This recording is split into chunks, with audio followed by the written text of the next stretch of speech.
ازيكم عاملين ايه؟ حلوين يا رب تكونوا بخير. جاي لكم بقى بفيديو كده قوي، كله كده تشجيعات ونشاطات وهنكسر الدنيا. لا طبعا انا بهزر. بصوا بقى، انا جاي لكم بفيديو سريع خفيف. يبقى خفيف كده على قلبكم. اول حاجه زي ما انتوا شفتوا كده، المطبخ مش متظبط. يعني لا يصلح اصلا للاستخدام او حد يقف يعمل فيه حاجه. انا هنا اول حاجه قلت روق كده على نفسيتي وشهيص النفسية. عملت لي كوباية نسكافيه وشربتها وانا واقفة كده بصور كده الجزء ده. البوتاجاز مش نضيف قوي بس عايز يتمسح. التربو بقى هنفضه وهنظبط الرخامة. ومطلعه هنا معايا البانيه. هعمل معاكم بانيه، قلت عقبال ما يفك البانيه متبل وكل حاجة. رحت جاية مشغلة على دورة غسيل. وقلت بقى ايه، كده كده كل يوم غسيل، لازما كل يوم في غيار وفي غسيل. غسيل محطوط على الحبل، غسيل منشور، غسيل في الثبت عايز يتطبق. بصوا، احنا حياتنا كلها كستات عبارة عن غسيل. حلو كده، حلو كده. تعالوا بقى هنا نبدأ ايه، نبدأ بالحوض اللي ما بينتهيش والله. صبح في مواعين، بالليل في مواعين، كل دقيقة في مواعين. لو حد دخل المطبخ في مواعين. كوبايات، حد بيشرب وساب كوباية، حد شرب في كوباية في كوباية. المهم بقى كان معايا كده زي ما انتم شايفين. كوبايات كتير كده. اكتر حاجة عندي بتستخدم هي الكوبايات، حتى لو ما فيش استخدام للمواعين او كلنا او يعني اتعشينا ايا كان. بيبقى بقى كوبايات رايحين جايين على المطبخ، كوبايات مش عارفه ايه حبهم في الكوبايات. المهم ان هنا بقى رحت جايه غاسله الكوبايات وغسلت اللانش بوكس وغسلت البوتل دي. وظبطت الدنيا هنا كده حواليا. تمام. ده انتوا هتشوفوا حته يوم. انا يومي المره دي كان فيه حاجات غريبه بتحصل. كان بجد بيحصل معايا حاجات غريبه لدرجه ان انا يعني انا تعبت وقعدت اعيط يعني. خلاص بقى فصلت. ما بصدق ان خلاص اخر مرحلة بقى اللي هو بتاعة العشاء. وهنغسل الطبقين اللي في الحوض. ودمتم على كده بقى، والواحد يقعد كده مع نفسه الساعة اللي هي قبل النوم دي.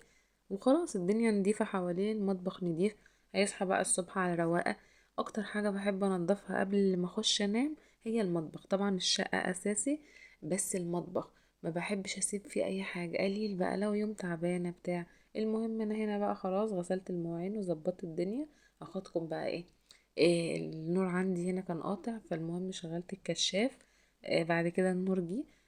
في بقولك فيديو متلخبط، يعني الفيديو ده بجد متلخبط. المهم قعدت عافر في اليوم الجميل الطويل العريض ده. غسلت المواعين بتاعتي، غسلت دورة الغسيل بتاعتي. خلصتها، عملت دورة خل اللي هي تنظيف الغسالة. مسحت بوتاجازي، ظبطت دنيتي. عملت ايه بقى تعال ما اقولكم. عملت هنا رز بالشعرية مفلفل وجميل. وعملت بطاطس محمرة. بما اني طبعا عملت بطاطس محمرة وحطيت زيت على النار، يبقى اكيد هتعملي بتنجان. عملت بتنجانة بخلطة رهيبة، هبقى انزل لكم الطريقة مرة في فيديو. وعملت بانيه ورز وسلطة زي ما انتم شايفين. ظبطت الحوض. الحوض بقى ايه، قلت في الاخر اخر حاجة خالص بعد مواعين العشاء اغسل الحبة دولت. واغسل الحوض كويس جدا بقى ولمعه واظبط الدنيا بحيث ان المطبخ يبقى نضيف. تمام كده، تمام كده.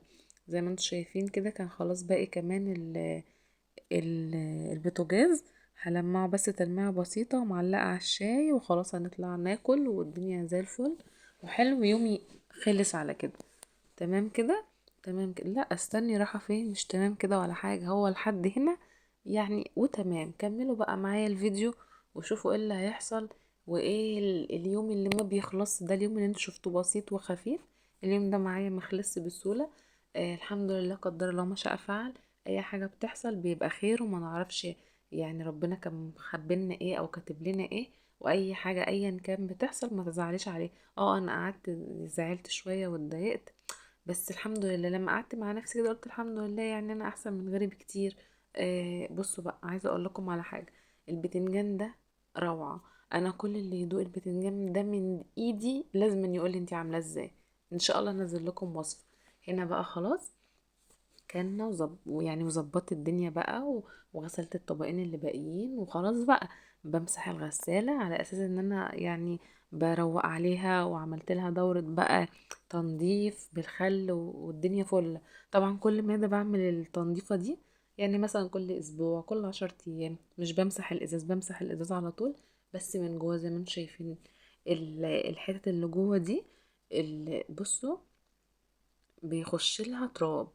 فانتي يعني بحاجة مبلولة كده، وحاولي بقدر الامكان الحتت اللي هي الصغننة دي لفرشة سنان، يعني مش عايزاها او ما استخدمتهاش ومش محتاجاها، وتعملي الحتت الصغننة دي. لا اما زي ما انت شايفيني كده بعمل باي حاجة، قطعة قماشة اي حاجة، وحاولي ايه تدخلي فيها اي حاجة رفيعة وتعملي الثقوب الصغننة اللي هي الحاجات البسيطة دي، عشان بتبقى لما تراب. آه ودي يعني هتحافظي على الغسالة، الحركة دي هتخليك تحافظي على الغسالة، هتحافظي على غسيلك يبقى نظيف. يعني اول باول كده خلي دايما ايدك في الغسالة، وعلى طول دورة خل. في ناس او مهندسين بيقولوا كل اسبوع دورة خل، وفي ناس بيقولوا كل شهر، بس انا بصراحة مش بعملها كل اسبوع، بعملها كل شهر. غسالة سامسونج جميلة جدا، بسم الله ما شاء الله اللهم بارك، مرتاحة فيها جدا. وخلاص بقى ايه، سيبنا من الغسالة نروح بقى على اللي بعد كده. انا قلت خلاص يعني انا اخر مرحلة الغسالة وروقت عليها بقى ولمعت عليها، وان انا خلاص هطلع. لا تعالي، نسيت اهم حاجة. نسيتي ايه يا ستي؟ زهقتينا. نسيت كنت عاملة كفتة، كنت دقة كفتة الصبح. في اليوم ده انا كنت بره ورحت دقيت كفتة وعملت نفسي شملولة بقى ولهلوبة، ورحت جاي حطها في التلاجة. الكفتة عامة لازم اول ما بتعمليها او بتعمليها عند الجزار لازم بتحطيها في التلاجة، هو نفسه بيقولك كده، سواء في الشتاء سواء في الصيف لازم تحطيها في التلاجة، وبالاخص في الصيف. عامة مش هتعرفي تصبعيها او تديك النتيجة دي، او تشكليها تديك النتيجة دي وتسهل عليكي الدنيا كده، غير لما تتحط في التلاجة ساعة ساعتين تلاتة براحتك، المهم تعمليها في نفس اليوم. في ناس بتشيلها كده في الفريزر اكياس، وتطلع مثلا على حسب الكيس بتاعها، او على حسب عدد افراد اسرتها مثلا، وتروح جايه سايباها تفك ومصبعة. وفي ناس بتصبعها وتحطها في اكياس في الفريزر، تطلعها تعملها كده في الزيت. وفي ناس بتعملها كده زي ما انا بعملها وبتسيبها بره، او بتحطها في اكياس في الفريزر. مش عارفه ليه انا بحس ان في الفريزر بعض الوقت ان هي طعمها بيغير شويه.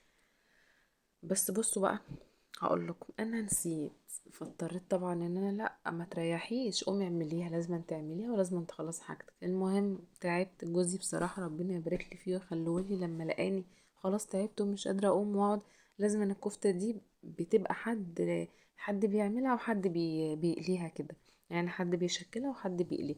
هو راح جاي حاطط لي اول حاجه، او خد ابني وطلع بره لهاء، وانا كملت. كنت خلاص خلصت ليه؟ لان انا ما كنتش عامله كميه، كنت عامله نص كيلو.